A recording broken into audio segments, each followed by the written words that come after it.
Hello friends, welcome to Masters Academy YouTube channel. हम लोग simple harmonic motion पढ़ रहे थे और लास्ट वीडियो लेक्चर में आपको हम रोटेशनल एसएचएम के बारे में बताए थे। चलिए आज हम लोग नया टॉपिक स्टार्ट करते हैं, वो होगा हमारा इक्विलिब्रियम। तो देखिए इक्विलिब्रियम क्या होता है।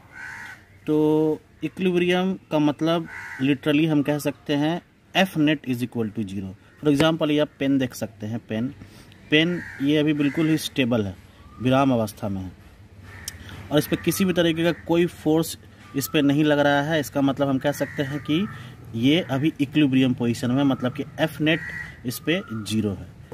तो जब इस पोजीशन में हमारा पार्टिकल रहता है तो इसको हम लोग कहते हैं कि इक्विलिब्रियम पोजीशन में है। तो इक्विलिब्रियम को हम लोग दो टाइप से डिवाइड कर सकते हैं, stable equilibrium, unstable equilibrium. Stable equilibrium क्या हो सकता है, इसको समझने के लिए हम लोग एक एग्जांपल यहाँ पे सेट करते हैं।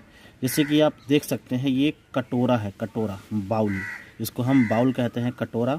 और इसमें हम एक मास को यहाँ पे रख दिए हैं, एक मास। जब इसको आप थोड़ा सा डिस्टर्ब करेंगे तो ये यहाँ पे जाएगा, फिर यहाँ पे वापस आएगा और फिर से ये अपने पोजीशन पे वापस चला आएगा,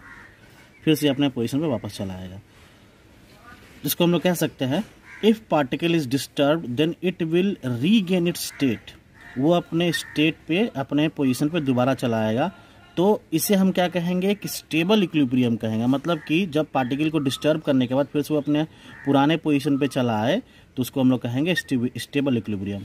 तो आप ये देखिए, इस कटोरे को हम उल्टा करके रख दिए हैं, इस बाउल को हम उल्टा करके रख दिए हैं और इस पर एक मास है। अगर आप इसको थोड़ा डिस्टर्ब करते हैं तो क्या ये पार्टिकल फिर से दोबारा इस पोजीशन पे आएगा? तो नहीं आएगा। तो इस कंडीशन को हम कहते हैं अनस्टेबल इक्विलिब्रियम। मतलब कि जब पार्टिकल को आप डिस्टर्ब करेंगे और वो फिर से दोबारा अपने पोजीशन पर वापस नहीं आएगा तो वैसे कंडीशन को हम लोग बोलते हैं unstable equilibrium. If particle is disturbed then it does not regain its state is known as unstable equilibrium। तो आई होप आपको स्टेबल इक्विलिब्रियम और अनस्टेबल इक्विलिब्रियम समझ में आ गया होगा। तो एसएचएम में stable equilibrium system generally perform SHM under certain condition. तो जो हमारा स्टेबल इक्विलिब्रियम है वो जनरली परफॉर्म करता है एसएचएम कुछ कंडीशन में, ठीक है।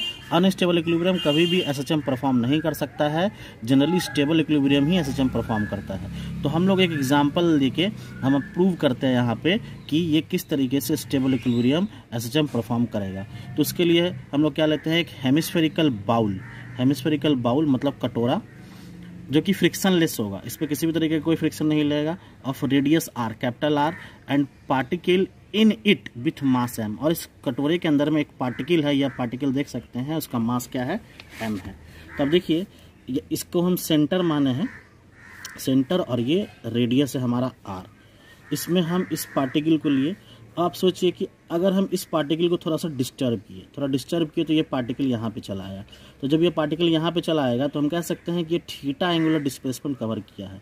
जब ये पार्टिकल यहाँ पे आएगा तो इसके लिए mg नीचे लगेगा, ये हमारा mg लगेगा ऊपर में, क्योंकि कोई भी पार्टिकल के ऊपर में यहाँ नॉर्मल लगता है, ये नॉर्मल लगेगा। क्योंकि ये थीटा होगा तो यहाँ भी थीटा हो जाएगा, तो mg का दो कंपोनेंट ब्रेक हो जाएगा, mg कॉस थीटा और mg साइन थीटा। तो अब देखिए ये जो नॉर्मल है ये बराबर हो जाएगा mg कॉस थीटा का, ये जो नॉर्मल होगा ये बराबर होगा mg कॉस थीटा के। इसको हम लोग कहेंगे रेडियल फोर्सेस। क्या कहेंगे? रेडियल फोर्सेस, क्योंकि ये रेडियस के लॉन्ग लग रहा है इसलिए इसको हम लोग कहेंगे रेडियल फोर्सेस। अब आप सोचिए कि इस पार्टिकल को फिर से उसी पोजीशन में लाने के लिए कौन फोर्स जिम्मेवार है? तो वो जो फोर्स होगा वो होगा mg साइन थीटा। वो क्या होगा? mg sine theta. मतलब कि इस पे एक रीस्टोरिंग फोर्स लग रहा है जो कि mg साइन थीटा के बराबर है। मतलब कि f restoring is equal to mg sine theta. और इसी को हम लोग क्या कहेंगे? टेंजेंशियल फोर्स कहेंगे। क्या कहेंगे इसको? Tangential force. तो f रीस्टोरिंग को हम लोग कह सकते हैं मास इंटू एक्सेलरेशन, मतलब मास इंटू ए रीस्टोरिंग, और mg साइन थीटा, mm को कैंसिल कर दीजिए तो ए रीस्टोरिंग बराबर हो जाएगा g साइन थीटा, ए रीस्टोरिंग बराबर g साइन थीटा, ठीक है। तब चूंकि हम लोग को पता है कि जब एक्सेलरेशन हमारा g साइन थीटा के बराबर साइन फंक्शन के बराबर होता है तो वो एक हार्मोनिक फंक्शन होता है। मतलब कि if value of theta is large then the particle will perform harmonic motion. मतलब कि जो हमारा पार्टिकल होगा वो हार्मोनिक मोशन परफॉर्म करेगा। हार्मोनिक मोशन क्या है? तो वैसा फंक्शन जिसमें साइन हो या फिर कॉस हो उसे हम लोग क्या कहते हैं? Harmonic function. तो आप देख सकते हैं इसमें साइन है तो ये कैसा मोशन परफॉर्म करेगा? हार्मोनिक मोशन परफॉर्म करेगा। तो अब सिंपल हार्मोनिक मोशन के लिए हमें क्या करना पड़ेगा? हमारा जो थीटा है, जो साइन थीटा है वो छोटा होना चाहिए, जो एंगल है वो छोटा होना चाहिए। तो यहाँ पे हम लिख लेते हैं for small angular displacement. For small angular displacement मतलब जो थीटा है वो 10 डिग्री से नीचे होना चाहिए, वो 10 डिग्री से बराबर या फिर छोटा होना चाहिए। तो ये जो साइन थीटा है will be similar to theta. और देखिए इस थीटा का वैल्यू हम यहाँ पे लिख सकते हैं। आप देखिए यहाँ से हम इसको एक ट्रायंगल बना सकते हैं, और जब ये इस पोजीशन पे था और ये डिस्प्लेस होकर यहाँ पे आया तो यहाँ से हम एक डिस्टेंस कंसिडर कर लेते हैं x, यहाँ से यहाँ तक x। अब इसको एक ट्रायंगल की तरह हम बना सकते हैं। देख सकते हैं ये हमारा r और ये x और ये थीटा, एक इस तरीके से ट्रायंगल यहाँ पे आप देख सकते हैं, ऐसा ट्रायंगल। ठीक है, इस तरीके का ट्रायंगल आप देख सकते हैं। तो थीटा बराबर हम यहाँ पे x/r लिखेंगे। यहाँ पे ध्यान से देख लीजिए x/r, तो sine theta similar to theta and this will be similar to x/r।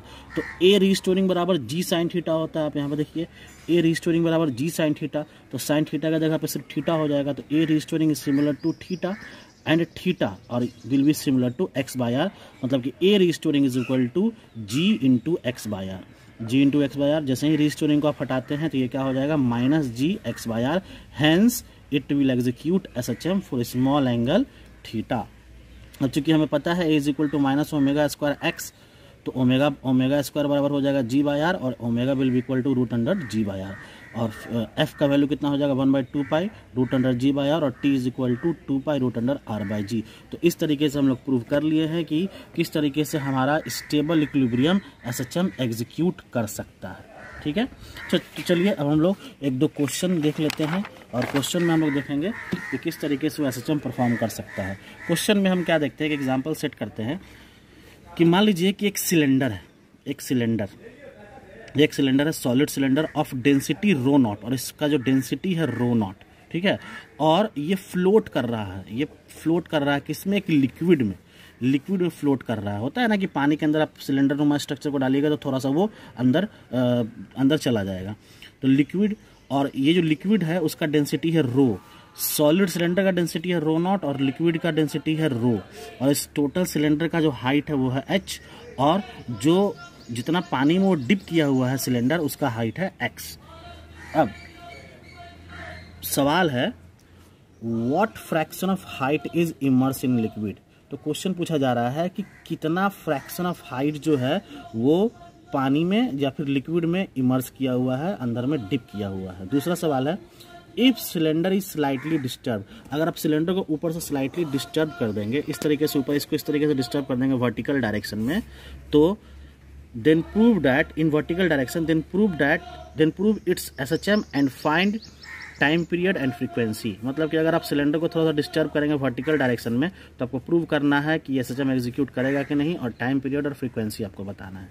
तो चलिए पहला हम लोग देखते हैं कि कितना फ्रैक्शन जो सिलेंडर है वो पानी के अंदर इमर्स किया हुआ है। तो उसके लिए हम लोग क्या करते हैं, कुछ इस तरीके का फिर से एक फिगर बनाते हैं ऐसा सिलेंडर, और मान लीजिए कि x जो है वो नीचे इमर्स किया हुआ है, x जो है नीचे इमर्स किया हुआ है। तो आपको मालूम है कि जब भी आप किसी चीज़ को पानी के अंदर डालते हैं तो वो क्या करता है, पानी भी हमारे ऊपर फोर्स लगाता है।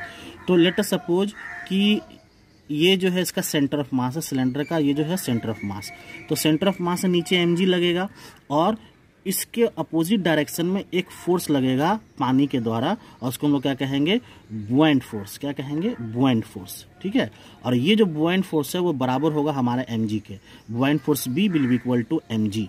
अब ये बुएंट फोर्स किसके बराबर होगा, तो m-g के बराबर, m-g। m क्या है, मास ऑफ सिलेंडर, और m' क्या है, क्योंकि जब आप किसी चीज को डालेंगे लिक्विड में तो वो क्या करेगा, पानी को डिस्प्लेस करेगा, तो m' को हम क्या कह देते हैं, मास ऑफ डिस्प्लेस्ड लिक्विड, क्योंकि इसी डिस्प्लेस्ड लिक्विड के कारण ही तो बुएंट फोर्स लग रहा है। तो b is equal to m-g और this will be equal to mg। आप यहाँ पे देख लीजिए।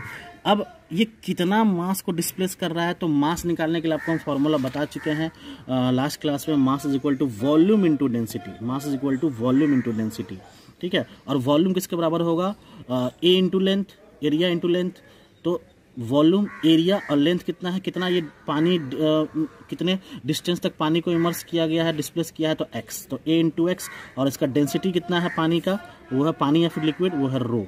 तो एक्स ए रो इंटू जी, जो जी यहाँ पे पहले से था वहाँ पे जी होगा, एक्स ए रो इंटू जी।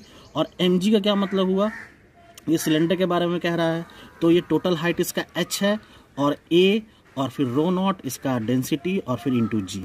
तो x यहाँ से आप ए को कैंसिल कर दीजिए, तो x बराबर हो गया हमारा rho not by rho into H.